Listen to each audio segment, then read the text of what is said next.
बच्चों, आपका पाठ 2 है, हे प्रभु आनंद दाता ज्ञान हमको दीजिए। इसके रचयिता हैं राम नरेश त्रिपाठी जी। कविता दिया हुआ है। प्रार्थना, ईश्वर से हम लोग प्रार्थना, बच्चे ईश्वर से प्रार्थना करते हुए कह रहे हैं। क्या कह रहे हैं? ध्यान से पहले कविता पूरा सुन लीजिए। हे प्रभु आनंद दाता ज्ञान हमको दीजिए, शीघ्र सारे दुर्गुणों को दूर हमसे कीजिए। लीजिए हमको शरण में, हम सदाचारी बने, ब्रह्मचारी धर्म रक्षक वीर व्रतधारी बने। गत हमारी आयु हो प्रभु लोक के उपकार में, हाथ डालें हम कभी क्यों भूल कर अपकार में। तो इसका अर्थ अब देखिए एक एक लाइन का। बच्चे भगवान से, ईश्वर से प्रार्थना करते हुए कहते हैं कि हे प्रभु परमात्मा परमेश्वर ईश्वर, हे भगवान, हे आनंद को प्रदान करने वाले दाता, आप हमें ज्ञान प्रदान करिए। शीघ्र सारे दुर्गुणों को दूर हमसे कीजिए। शीघ्र यानी तत्काल हमारे अंदर जो अवगुण है, बुराई है, वो हमसे आप दूर कर दीजिए। हमारे अवगुणों को हमसे दूर कर दीजिए।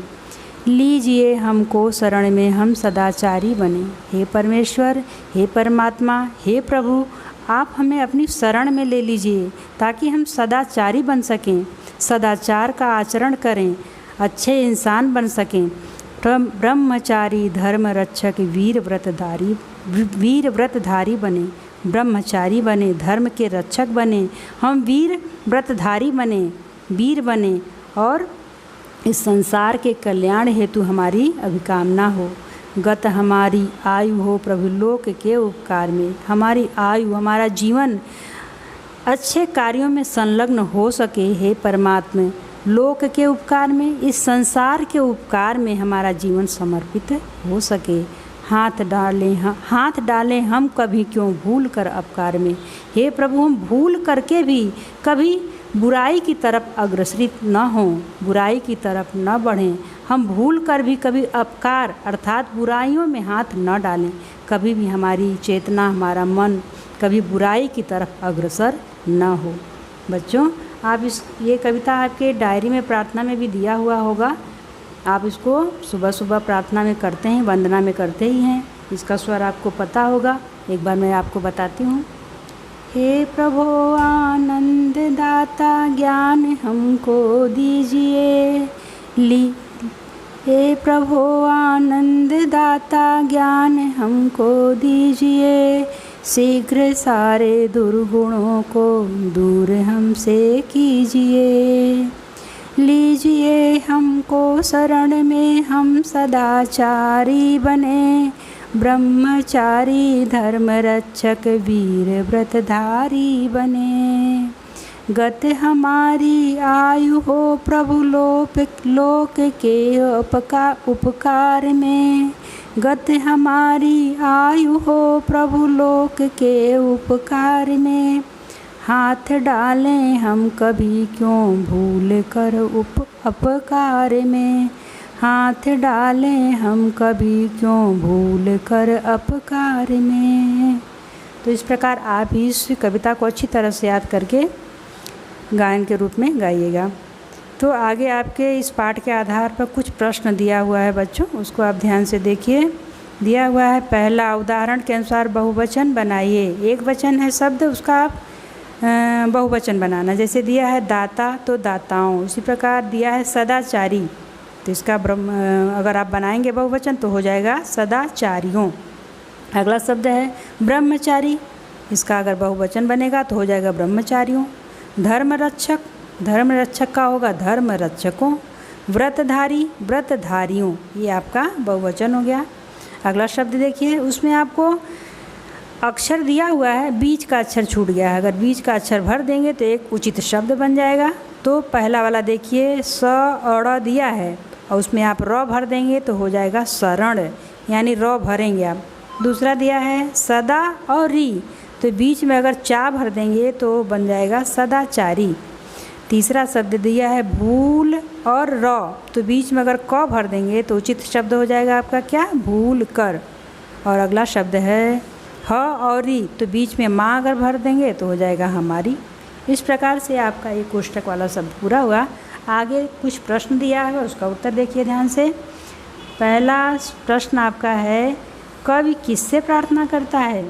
तो ईश्वर, तो इसका उत्तर होगा कवि ईश्वर से प्रार्थना करता है। प्रश्न नंबर 2, कवि प्रभु से क्या मांगता है? तो उसका उत्तर लिखिए या इसका उत्तर देखिए, कवि प्रभु से ज्ञान मांगता है। प्रश्न नंबर 3, कवि क्या दूर करना चाहता है? इसका उत्तर है कवि दुर्गुणों को दूर करना चाहता है। प्रश्न नंबर 4, कवि कैसा बनना चाहता है? इसका उत्तर है कवि ब्रह्मचारी, धर्म रक्षक और सदाचारी बनना चाहता है। प्रश्न नंबर 5, कवि किसका उपकार करना चाहता है? इसका उत्तर है कवि लोक का उपकार करना चाहता है। बच्चों, आगे का प्रश्न है प्रश्न नंबर 2, जिसमें आप काव्य पंक्ति दिया हुआ है, उसका आपको भावार्थ लिखना है। तो मैं आपको बताती हूँ। पहली लाइन है, शीघ्र सारे दुर्गुणों को दूर हमसे कीजिए। और दूसरी लाइन में दिया है, हाथ डालें हम कभी क्यों भूल कर अपकार में। तो इसका अर्थ है या भावार्थ इस प्रकार से है, हे प्रभु शीघ्र हमारे मन से बुरे विचारों को दूर कीजिए, हम भूल करके भी कभी किसी बुरे कार्य में हाथ न डालें, अर्थात बुरे कार्यों में न जुड़ें। ये आपका उस पंक्ति का भावार्थ पूरा हुआ। अब नीचे आपका दिया हुआ है प्रश्न नंबर 3 वाला, देखिए काव्य पंक्तियों को पूरा करना है। तो काव्य पंक्ति में बीच का शब्द छूटा हुआ है, वही आपको भरना है। तो आप कविता से देख करके भर सकते हैं, जैसे कि लीजिए हमको शरण में हम सदाचारी बने।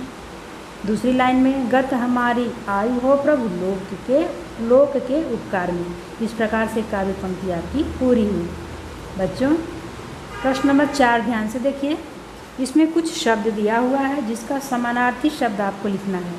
तो पहला शब्द आपका है आनंद। तो आप 1 या 2 भी लिख सकते हैं, 1 भी लिख सकते हैं। देखिए पहला शब्द है आनंद। तो आनंद का मतलब होता है हर्ष, प्रसन्नता, खुशी। कोई 1 भी लिखिए, जो आपको लिखना चाहें 2 भी लिख सकते हैं, 3 भी लिख सकते हैं। अगला शब्द है अपकार। अपकार का मतलब होता है बुराई, अहित। अगला शब्द है आयु। आयु का मतलब होता है उम्र। और चौथा शब्द है हाथ। हाथ मतलब कर, भुजा। तो कोई 1 लिखिए या फिर दोनों भी लिख सकते हैं। फिर अगला देखिए पांचवा शब्द में विरोधी शब्द लिखना है, यानी विलोम। जैसे दिया है ज्ञान, तो ज्ञान का होगा अज्ञान। दूसरा शब्द है शीघ्र। शीघ्र का विलोम होगा, विरोधी होगा विलंब। तीसरा शब्द है दुर्गुण। तो दुर्गुण का विरोधी शब्द होगा सद्गुण। और चौथा शब्द है उपकार। तो इसका विरोधी शब्द होगा अपकार। ये हो गया आपका। और इस प्रकार से कविता के द्वारा समान प्रास वाले शब्दों को जोड़ना है। जैसे दिया है ना, सदाचारी, ब्रह्मचारी, तो इसी प्रकार उपकार, अपकार हो जाएगा, दीजिए, कीजिए हो जाएगा, सदाचारी और व्रतधारी भी हो जाएगा। आगे प्रश्न नंबर 7 देखिए, समझिए और लिखिए। मतलब शब्द दिया जो है उसमें मात्रा के कारण उसका देखिए अर्थ कितना बदल जाता है। जैसे दिन और दिन आपका उदाहरण में दिया हुआ है, दिन और दिन। एक दिन का मतलब होता है दिवस और दूसरे दिन का मतलब है गरीब।